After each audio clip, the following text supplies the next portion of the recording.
The Wild West is often remembered as a land of cowboys, outlaws, dusty saloons, and endless adventure. But beneath the surface of this romanticized history lies a much darker truth.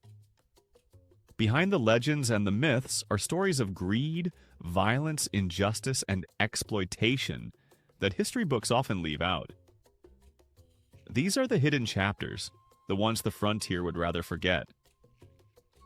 In this video, we're uncovering 10 dark secrets the Wild West tried to bury. Number 1.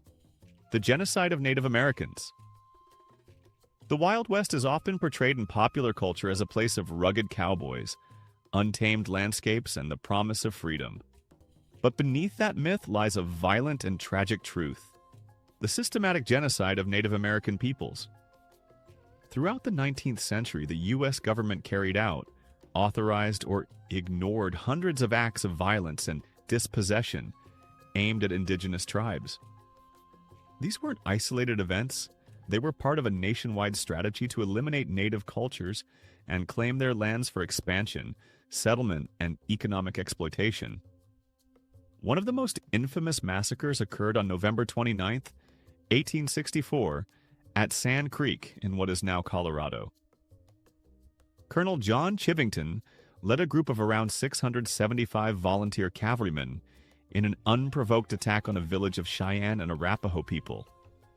Despite knowing that the village was flying a white flag of peace and a U.S. flag as a sign of non-aggression, Chivington's troops slaughtered between 130 and 160 people, mostly women, children, and elderly. Eyewitness reports from other soldiers describe unspeakable acts, including the mutilation of bodies. Far from facing punishment, Chivington was initially celebrated, although public backlash eventually ended his political ambitions. But the violence didn't stop there. Fast forward to December 29, 1890, when the U.S. 7th Cavalry surrounded a group of Lakota at Wounded Knee Creek in South Dakota. The Lakota, who had already surrendered their weapons, were mostly families: men, women, and children. Tensions were high, and no one knows exactly what sparked it, but a shot rang out and the soldiers opened fire. Estimates of the dead range from 150 to over 300, with many victims shot in the back as they tried to flee. This wasn't a battle, it was a massacre. 20 soldiers received the Medal of Honor for their actions that day, something many historians and Native advocates still call a disgrace. The broader picture is just as devastating.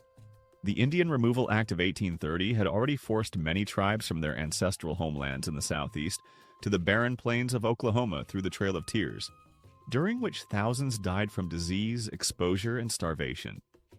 But during the westward expansion, new strategies emerged. The Dawes Act of 1887 divided tribal land into individual plots, aiming to break up communal living and force native people into Euro-American farming lifestyles. Any surplus land was sold to white settlers, resulting in the loss of over 90 million acres, nearly 2 California's worth of native territory. There was also a deliberate campaign to destroy the bison, a key part of native life and survival. At the start of the 1800s, tens of millions of bison roamed the plains. By the 1880s, fewer than 500 remained, largely due to government-backed hunting efforts. General Philip Sheridan even encouraged bison hunters to wipe them out, saying it would bring lasting peace by forcing native people to become dependent on the U.S. government for food. By the end of the 19th century, the combined effects of military violence, forced relocations, broken treaties, starvation, and disease had reduced the native population from an estimated 5 to 10 million before European contact to just under 250,000. It was one of the most systematic and devastating campaigns of ethnic cleansing in American history. Yet for generations, this part of history was downplayed or entirely left out of textbooks and films, replaced with romanticized tales of brave pioneers and noble settlers. Only in recent decades has there been a serious effort to reckon with this dark past and to honor the memory of those who were lost. Number 2.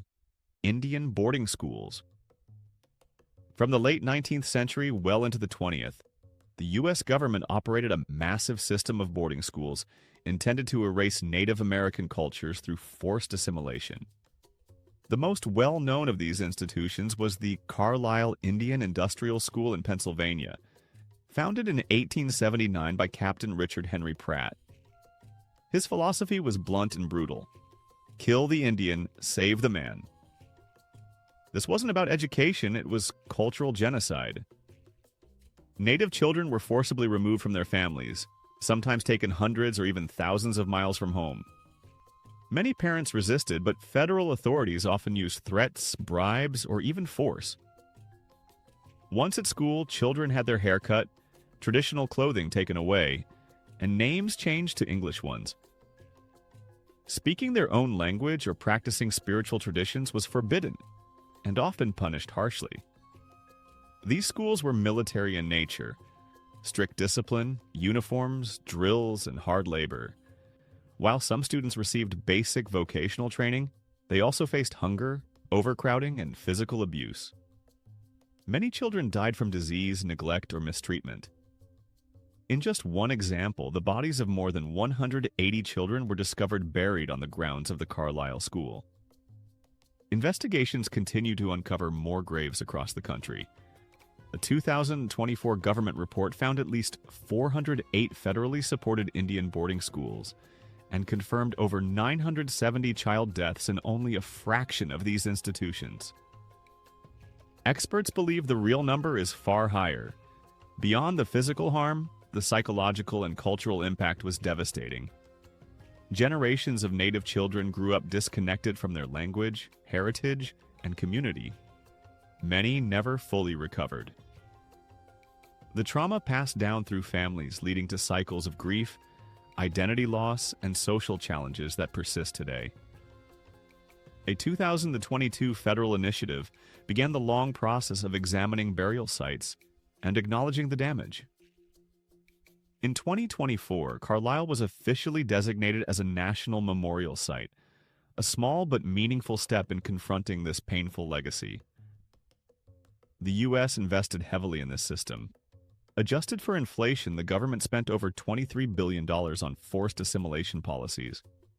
The rationale was that these children could only survive by abandoning everything that made them indigenous.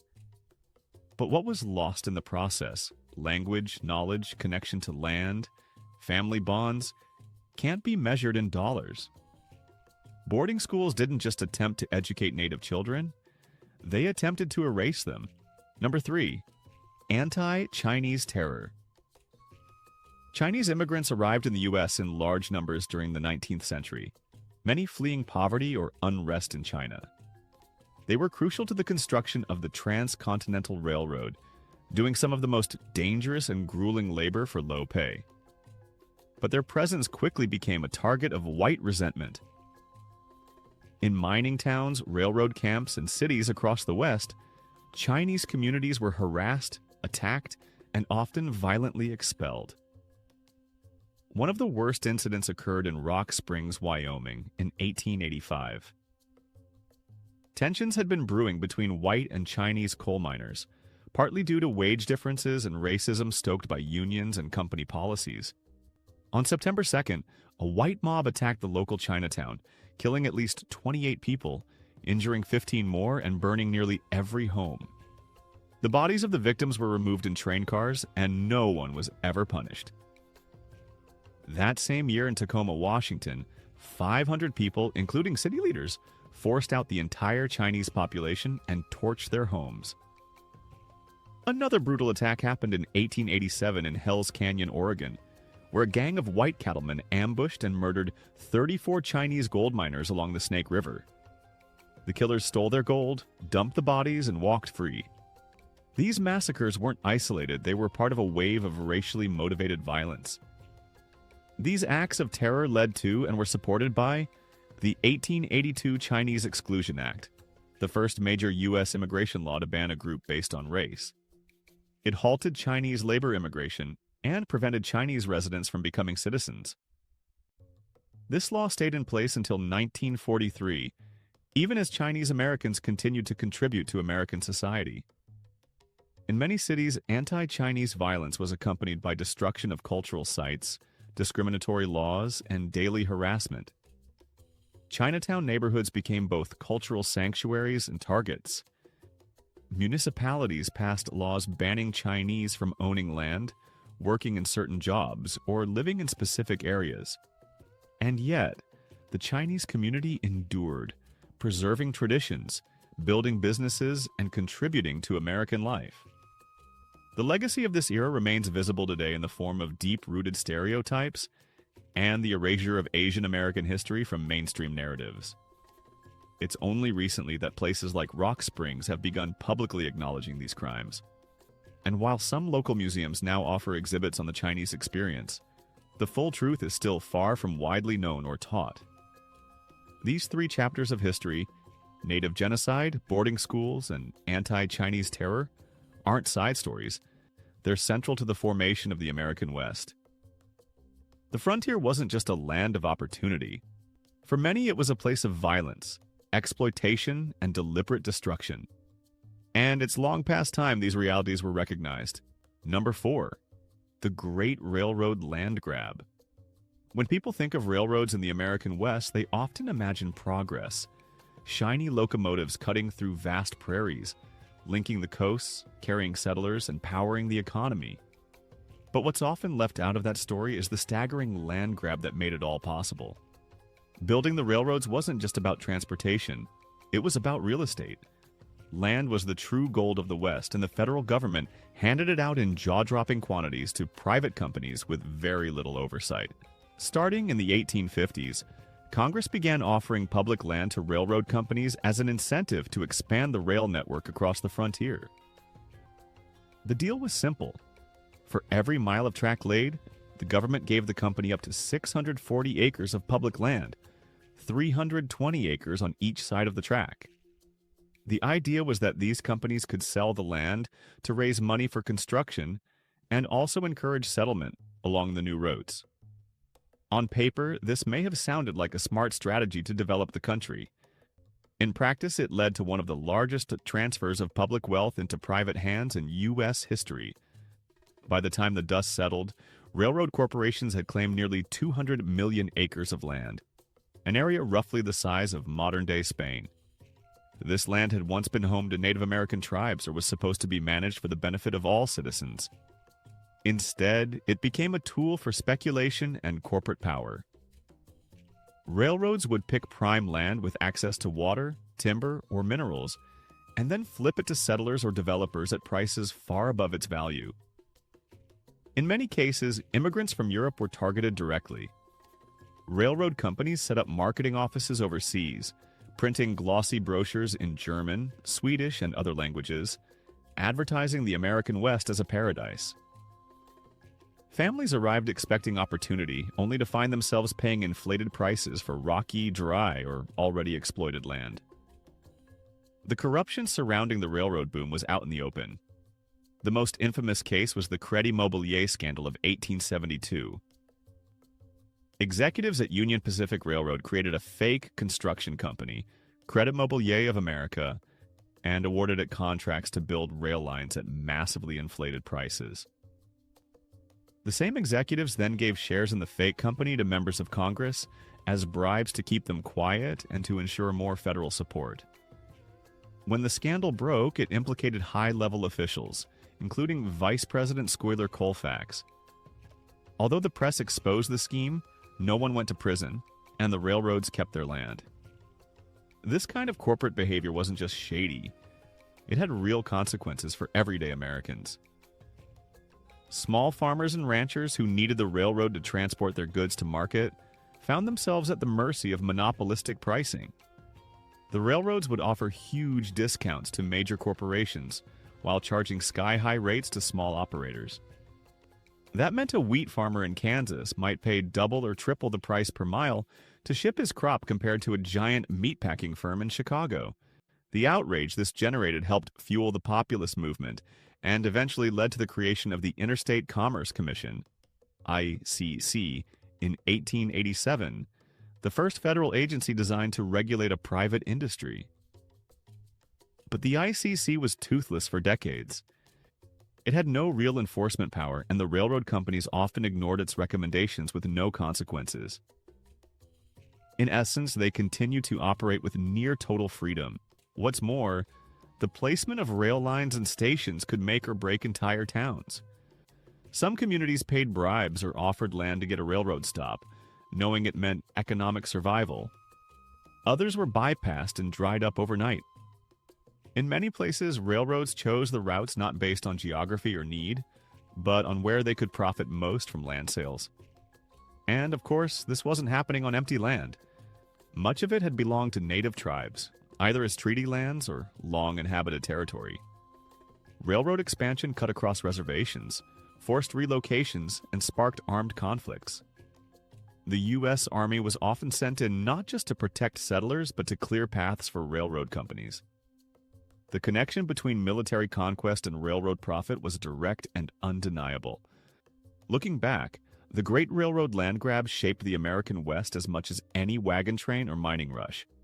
It redistributed land from public and native control to wealthy investors and corporations. It created economic empires, encouraged immigration, and built infrastructure, but also sowed deep inequality, corruption, and environmental damage that would take generations to untangle. Number 5.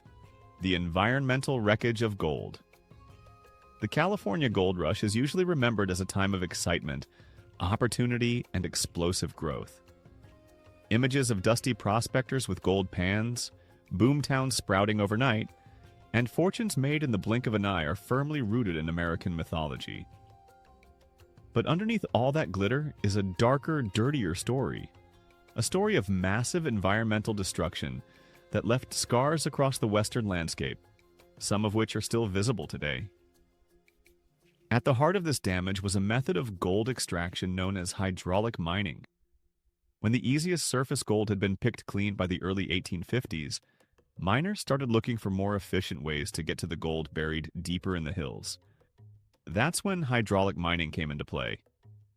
It was a high-tech method for the time involving huge nozzles called monitors that blasted water with incredible pressure against hillsides.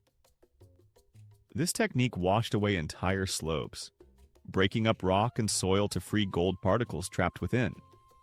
The muddy slurry would then run through sluices that separated gold from debris using mercury. This process was incredibly effective and incredibly destructive. Entire hills were literally erased in a matter of days. Landscapes that had taken millions of years to form were blasted into oblivion, with no thought of restoration. But the damage didn't stop at the hills. Yes, all that loose sediment, rock, dirt, and mercury rushed down into streams, rivers, and valleys.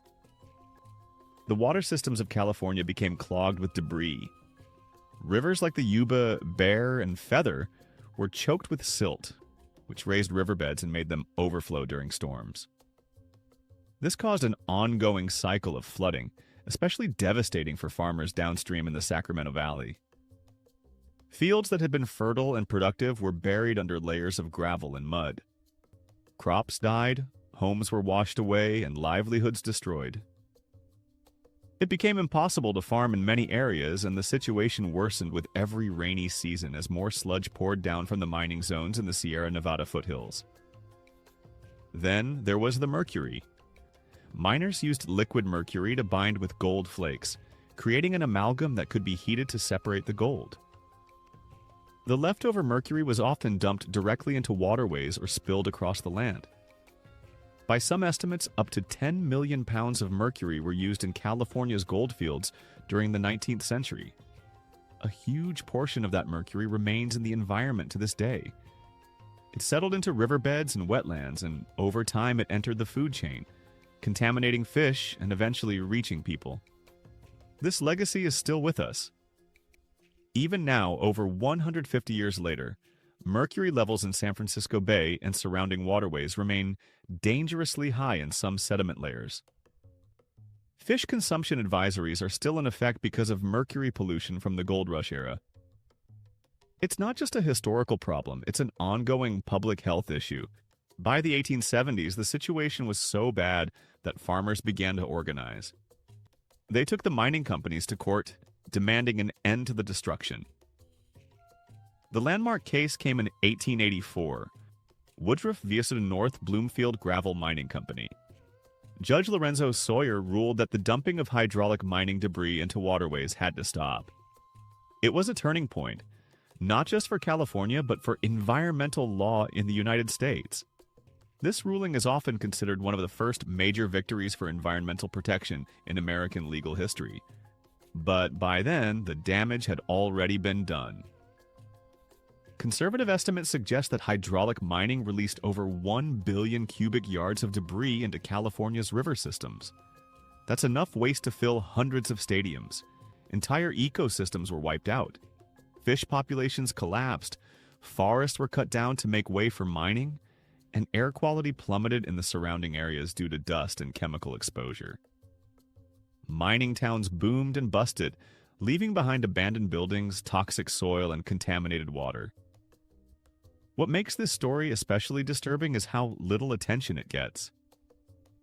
While we romanticize the gold miners and celebrate the pioneers, we often forget the environmental price of that gold. There's a direct line between the hydraulic cannons of the 1800s and some of the ecological problems California still faces today. Water management issues, mercury contamination, and river degradation all trace back to that era.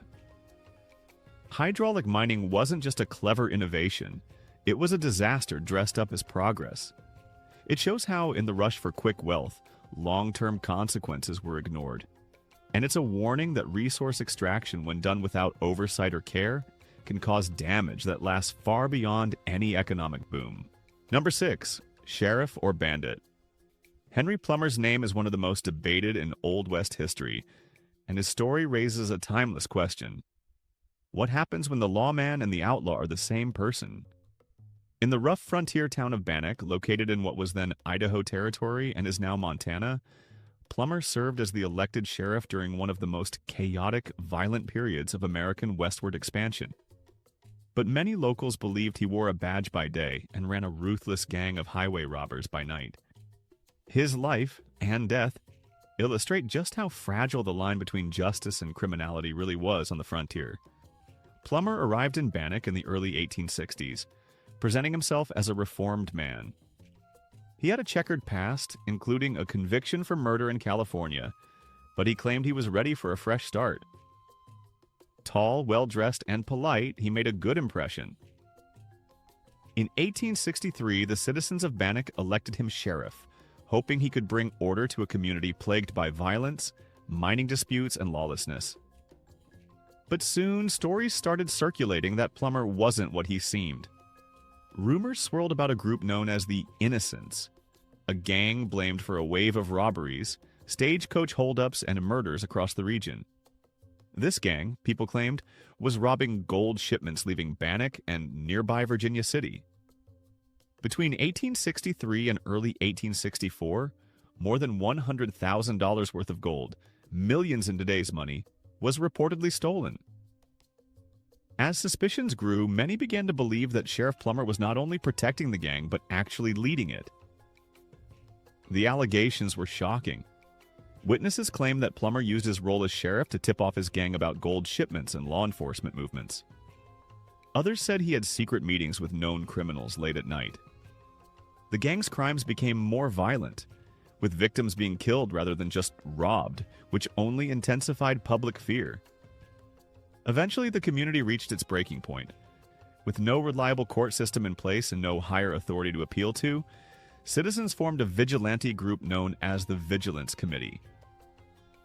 In January 1864, they decided to act. Plummer was arrested along with 2 of his deputies and hanged without a trial. No judge, no jury, just a rope. The executions were public and swift, carried out in the dead of winter under torchlight. Plummer reportedly begged for his life, insisting he was innocent until the very end. But the story doesn't end there. In the decades that followed, historians, writers, and legal scholars began to question whether Plummer had really been guilty. There was never a formal investigation. No trial records, no concrete evidence, just accusations and mob justice. Some accounts suggest that much of the case against him was built on hearsay and fear. Others argue that rival power factions in Bannock saw him as a threat and used the gang rumors as an excuse to eliminate him. It's even been suggested that Plummer was trying to control crime, not commit it, and that he was framed by his enemies. Adding to the mystery, the very concept of the Innocence Gang has been challenged by modern historians. Was it a real organized group or just a convenient label for every robbery and murder in the region? Some researchers believe the gang's size and reach were wildly exaggerated to justify the actions of the Vigilantes. It's possible that a few outlaws were operating in the area independently and were blamed collectively as part of a single conspiracy. In short, the truth may never be fully known. Bannock itself is now a ghost town, preserved as a historic site, and Plummer's story lives on in books, films, and tourist brochures. His legacy is tangled and unresolved. Was he a villain hiding behind a badge? Or a lawman caught in a storm of paranoia, frontier politics, and mob violence? The lack of hard evidence makes it hard to draw a clear line.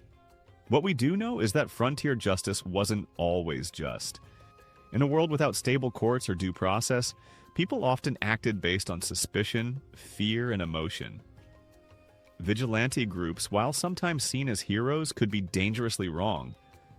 They operated outside the law and made decisions that affected lives forever. The execution of Plummer was one of the earliest and most dramatic examples of this kind of justice in the American West. Henry Plummer's story reminds us that the Old West wasn't a place of black and white morality. It was a world full of gray areas, where the man in the sheriff's office might be your protector or your executioner. His tale forces us to ask hard questions about what justice really means when the system fails, and people are left to decide it for themselves. Number 7, vigilantes and lynch mobs. If the American West was anything, it was unpredictable. In many frontier towns, law enforcement was practically non-existent, especially during the early settlement years. Courthouses were rare, jails were makeshift, and judges were often either absent or corrupt. In this vacuum of law and order, many settlers took justice into their own hands. The result? A brutal, chaotic, and often racially charged system of mob rule known as frontier justice. At its core were vigilante groups and lynch mobs, acting outside any legal authority and dispensing punishment based on suspicion, rumor, or personal grievance. Vigilantism in the West didn't just happen in isolated cases. It became part of the culture. In towns like San Francisco, where corruption ran deep in the mid-19th century, citizens formed organizations called vigilance committees.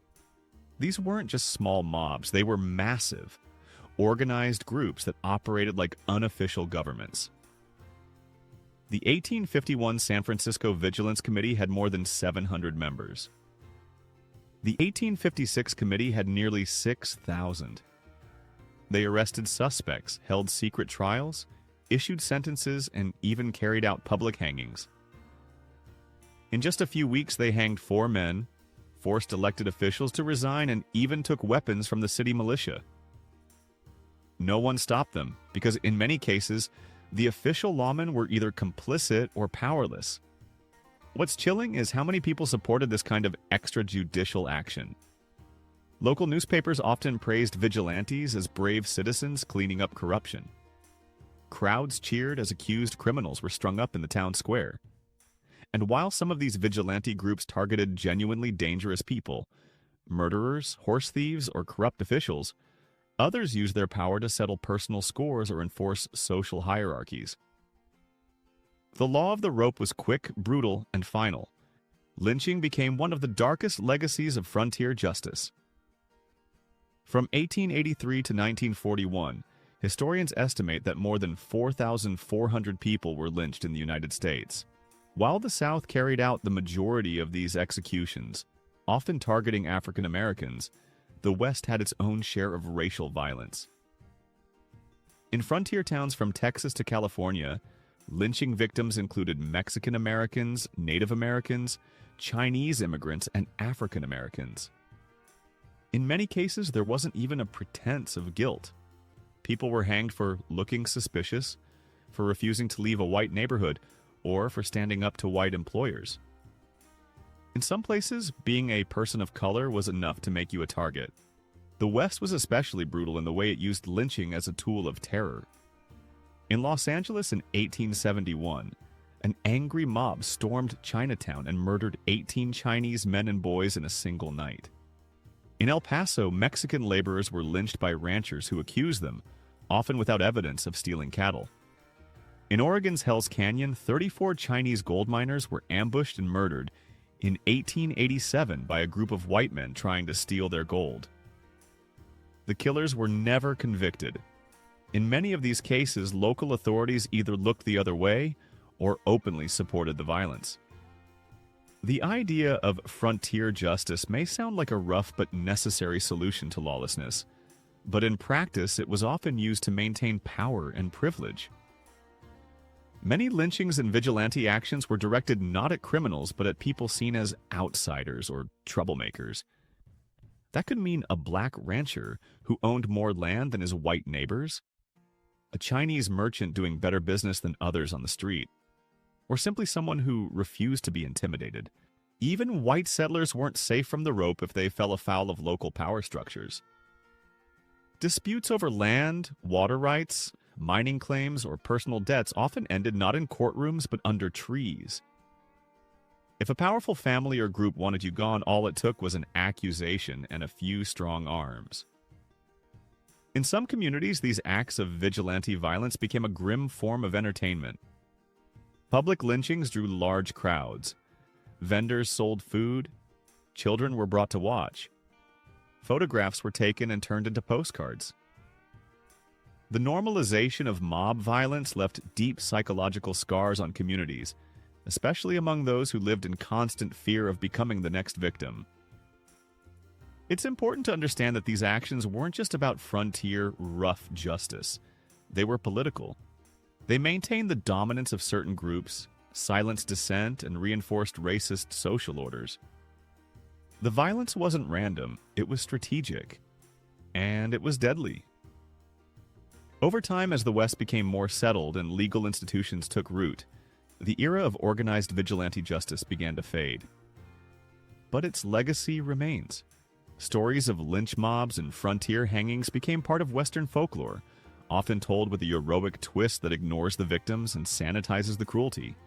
What's left is a complex and painful truth. For many, the frontier wasn't a place of freedom and opportunity. It was a place of danger, fear, and injustice. Number 8, sex work and disease in frontier towns. When we think of the Wild West, we tend to picture dusty saloons, high-stakes poker, and gunfights at high noon. But what's often left out of that picture is the booming sex industry that operated in nearly every frontier town. In many ways, sex work wasn't just present in the Old West.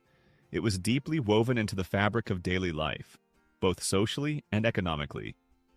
And with it came a hidden public health crisis that was quietly tolerated by local governments and completely overlooked in popular histories.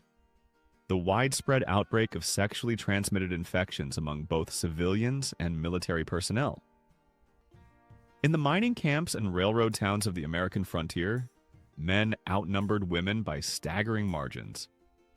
It wasn't uncommon for there to be 100 or more men for every single woman in some areas. In these overwhelmingly male environments, prostitution became one of the most reliable and consistent businesses around. Whether in booming towns like Deadwood, Dodge City, or Virginia City, or tiny makeshift camps, there were always cribs, parlor houses, or tent brothels providing sex work. Some women came to these towns voluntarily, hoping to make money quickly. Others were trafficked or coerced. Still others found themselves without options, widowed, abandoned, or struggling to survive, and turned to sex work as a last resort. A few, like the well-known Madams Molly Johnson and Maddie Silks, managed to build small empires and gain influence in their communities. But most sex workers endured brutal conditions, long hours, physical violence, and virtually no protection under the law. A single prostitute might see 20 to 30 clients in a single day. This level of activity and the complete lack of medical oversight led to predictable consequences. By By the 1870s, frontier brothels had become hotbeds for sexually transmitted diseases, particularly syphilis and gonorrhea. A study by the University of Kansas found that infection rates among U.S. Army personnel stationed in western forts reached as high as 20%. Soldiers were frequently confined to remote outposts for months on end, with little access to proper health care. When infections spread, they often went untreated, since penicillin wouldn't be discovered for decades. Treatment methods at the time ranged from ineffective mercury-based ointments to painful injections that rarely worked. Local authorities largely ignored the problem.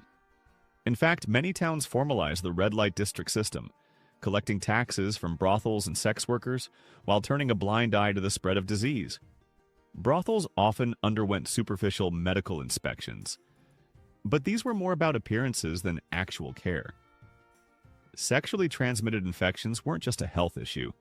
They were an economic one. Closing brothels meant losing tax revenue, angering local business owners, and possibly triggering unrest among male workers and soldiers who depended on these services. What's especially troubling is that the women themselves bore nearly all the blame. In medical reports and army records, women were consistently labeled as infected, while men who spread disease were rarely held accountable. Military doctors often referred to prostitutes as necessary evils and argued that it was better to tolerate sex work than to risk soldiers becoming uncontrollable. Even in death, these women were treated with scorn. Many were buried in separate cemeteries or unmarked graves. By the early 20th century, the so-called social purity movement began targeting prostitution in earnest. Reformers, mostly from eastern cities, saw the red light districts of the West as symbols of moral decay. Campaigns to clean up cities like Butte, Denver, and San Francisco gained momentum. Public health arguments were used to justify closing brothels, but little was done to address the root causes: poverty, addiction, and lack of health care. As brothels were shut down, many women were forced onto the streets, where their risks increased even more. Disease didn't decrease, it just became harder to track. The economic dependency many towns had on the sex industry can't be overstated. In some frontier settlements, red light districts were among the highest tax-paying entities. Brothels provided food, shelter, and, in some cases, even employment to women with nowhere else to go. Their money flowed into saloons, general stores, and even churches. Despite this, these women were rarely offered protection or rights. Their lives remained on the margins, essential but disposable. Today, remnants of the red light era are still visible in the West. Crumbling cribs stand in ghost towns. Museums sometimes feature exhibits on soiled doves, often romanticizing their lives instead of acknowledging the exploitation and violence they faced. The language we use to talk about this history still softens the reality. These weren't just working girls. They were women navigating an unforgiving world with few options and even fewer protections. The public health legacy of the red light frontier is just as real. Syphilis and gonorrhea remained serious problems well into the 20th century. The lack of early regulation and prevention laid the groundwork for generations of untreated illness, especially in remote areas where healthcare infrastructure lagged behind. Even today, rural parts of the West struggle with healthcare access, a problem rooted in part in how these communities were originally built. Sex work in the Old West was never just a sideshow, it was a central part of how many towns operated. Ignoring this reality distorts the real story of the frontier. And the diseases that spread in those dimly lit rooms weren't just personal tragedies. They were the price of a society that built its economy on exploitation and then refused to take responsibility for the consequences. Number 9. Forgotten cowboys of color. When most people picture a cowboy, they imagine a tall white man in a wide-brimmed hat, riding a horse across the plains with a six-shooter on his hip. That image has been reinforced by decades of movies, TV shows, and novels. But it's not historically accurate. The real American West was far more diverse, and many of the most skilled and hardworking cowboys were Black, Mexican, or Native American. Their stories have often been erased or downplayed, but without them, the West wouldn't have been tamed, and cowboy culture wouldn't exist as we know it. Let's start with African American cowboys. Historians estimate that up to 25% of all cowboys in the post-Civil War West were black. After emancipation, many formerly enslaved men found work as ranch hands, trail drivers, and horsebreakers. They were already used to hard labor, had experience with animals, and were willing to travel long distances, making them ideal hires for cattle ranchers in Texas and beyond. One of the most famous was Nat Love, also known as Deadwood Dick. Born into slavery in Tennessee, Love became a legendary marksman and cattle driver. He competed in rodeos, wrote an autobiography, and claimed to have met both Billy the Kid and Jesse James. Then there was Bose Ickard, a black cowboy and former slave who worked with Texas cattle baron Charles Goodnight. Ickard became a trusted foreman, and is believed to have inspired the character of Joshua Dietz in Larry McMurtry's classic novel Lonesome Dove. Goodnight even paid for a granite tombstone to honor Ickard after his death. Something rare for that time and place. But despite their skills and contributions, black cowboys often faced intense discrimination. They were paid less, given the most dangerous jobs, and excluded from the frontier hero narratives that would later dominate pop culture. When Hollywood began producing westerns, black cowboys were either left out entirely or reduced to sidekicks and comic relief. Their real stories were buried, and the myth of the white cowboy took center stage. The same kind of erasure happened with Mexican and Mexican-American cowboys, or vaqueros. The word cowboy itself comes from the Spanish term vaquero, which was used in the Spanish colonies of the Americas long before the United States even existed. Vaqueros developed many of the techniques and traditions that would later become staples of cowboy culture. Herding on horseback, using lassos to catch cattle, wearing protective chaps, and branding livestock. Even the rodeo has Mexican roots. The name comes from the Spanish word for roundup. Skills like bull riding, steer wrestling, and roping all trace back to vaquero training methods. The modern cowboy hat evolved from the wide-brimmed sombreros worn by vaqueros, and the American saddle was heavily influenced by Spanish designs. Chaps from chaparrajos and mustangs from mestengo are just two more examples of cowboy vocabulary that comes directly from Spanish. Mexican vaqueros were especially crucial in the early cattle drives from Texas to railheads in Kansas. They trained generations of Anglo-American cowboys and set the standard for horsemanship and ranching in the Southwest. But as Anglo settlers pushed westward, they took credit for these traditions and sidelined the people who had created them. Vaqueros were increasingly viewed as second-class workers, pushed into lower-paying roles, and excluded from cowboy lore in books and films. Native Americans also played an important role in the cattle industry, especially after being forced onto reservations. Some tribes adapted quickly to the ranching economy, becoming expert horsemen and wranglers. Tribes like the Navajo, Apache, and Comanche had long-standing equestrian traditions, and many of their young men found work on nearby ranches. But again, their presence was largely ignored in mainstream narratives. Why were these groups written out of history? Part of the answer lies in the broader racism of American society in the 19th and early 20th centuries. The cowboy became a symbol of rugged individualism, freedom, and manifest destiny. A white male hero taming the wilderness. That image didn't leave much room for complexity or diversity. The myth needed to be clean and simple, even if the reality was messy and diverse. Today, more historians and writers are working to restore these forgotten voices. Museums and cultural centers now highlight the role of African American, Mexican, and Native cowboys.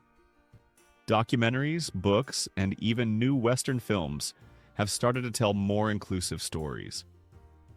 Events like the Bill Pickett Invitational Rodeo celebrate the legacy of black cowboys, and Hispanic heritage rodeos continue to honor vaquero traditions. But there's still a long way to go. Most school textbooks still focus on white figures like Wyatt Earp and Buffalo Bill. Most Western movies still cast white actors as the lone hero. And many Americans are surprised to learn that the West was never as white, or as simple as they were taught. The real story of the cowboy is richer and more complicated than the Hollywood version. It includes former slaves riding the Chisholm Trail, Mexican vaqueros teaching roping techniques, and native riders breaking wild mustangs. These were the people who built the cattle industry, who drove herds across thousands of miles, who lived the hard, dangerous life of the range. They weren't side characters, they were the main cast. They just didn't get the spotlight. Number 10. Opium dens and racist drug laws. As the Wild West grew, it wasn't just cattle drives, saloons, and stagecoaches that defined the landscape. Alongside the economic booms and waves of immigration came something far less glamorous, but just as central to daily life: drug use, particularly opium. While it was originally introduced for medicinal purposes, opium smoking, especially in the form of dens, became a familiar sight in many Western towns, particularly those with large Chinese populations. And as with many aspects of frontier history, the story of opium is really a story about race, fear, and moral panic that shaped American drug policy for over a century. Let's start with how opium became so common in the West. Chinese immigrants began arriving in large numbers in the mid-1800s. Many of them brought in to build the Transcontinental Railroad or to work in mines and other hard labor jobs. With them came cultural practices, including the smoking of opium. In China, opium had long been used recreationally and medicinally. In the US, it was sold in various forms: smoking opium for the Chinese community, and opium-derived products like laudanum and morphine, which were popular among white Americans, particularly women and war veterans. Opium dens, typically small, dimly lit rooms where patrons would recline on bamboo mats and inhale from long pipes, began popping up in towns like San Francisco, Virginia City, and even smaller frontier outposts. They were often located in or near Chinatown districts, though users weren't limited to the Chinese. Many non-Chinese, including white miners, cowboys, and Civil War veterans, visited these dens to relax, escape pain, or simply satisfy addiction. This was especially true in isolated towns where access to healthcare was limited, and people were desperate for relief from harsh physical labor or trauma. For years, opium dens operated openly and with little interference. But as anti-Chinese sentiment grew in the late 1800s, so did concern over their presence. White Americans began to frame opium use not as a medical issue, but as a moral and racial one. Newspaper articles warned of innocent white women being seduced by filthy Chinese men in the dens, playing into long-standing fears of interracial mixing. These panic-driven stories helped fuel broader anti-Asian sentiment and justified calls for action. In 1875, San Francisco passed the first anti-drug ordinance in U.S. history, the Opium Den Ordinance. It didn't ban opium itself. In fact, many white people were still using opium pills and tonics with no legal issue. But it did ban people from visiting places where opium was smoked. The law specifically targeted the Chinese community, not the drug itself. It was an early example of a pattern that would be repeated in U.S. drug policy again and again. Laws designed not to stop drug use, but to control and criminalize specific racial or social groups. Police began raiding opium dens, often with great fanfare. Pipes and smoking pillows were seized and burned in public bonfires, turning what should have been quiet law enforcement into theatrical events. Crowds gathered to watch these displays, cheering as officials destroyed the symbols of vice. Newspapers covered these raids like sporting events, using language that dripped with racism and moral superiority. These public spectacles weren't just about drugs, they were about power and control. The federal government got involved in 1909, passing the Smoking Opium Exclusion Act, which banned the import of smoking opium entirely. Again, this law didn't touch other opium-based products like morphine or laudanum, which were widely used by white Americans.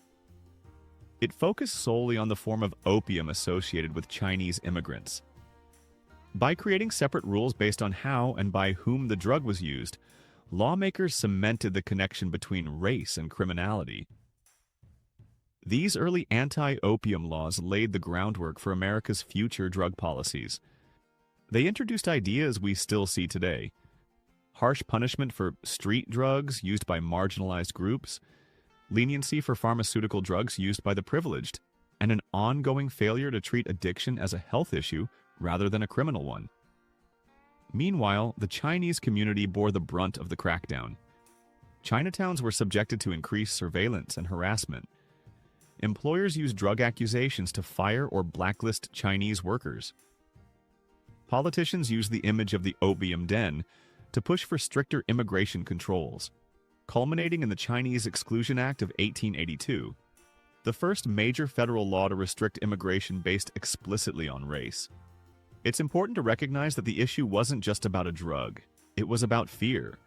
Fear of change, fear of foreign culture, and fear of the shifting demographics of the West. The opium panic was a tool used by those in power to turn public opinion against a vulnerable group. And it worked. By the early 20th century, opium dens had mostly disappeared, not because opium use had ended, but because the communities that maintained them had been pushed out, criminalized, or silenced. Today, when we talk about the drug wars or the opioid crisis, it's worth remembering that these issues didn't start in the cities of the East Coast or the politics of the 1980s. They started in the wooden alleys of San Francisco and the mining camps of the Sierra Nevada, in the fear and prejudice that surrounded Chinese laborers and their culture. The story of opium in the West is more than just a footnote. It's a foundational chapter in how America came to criminalize addiction and racialize drug use.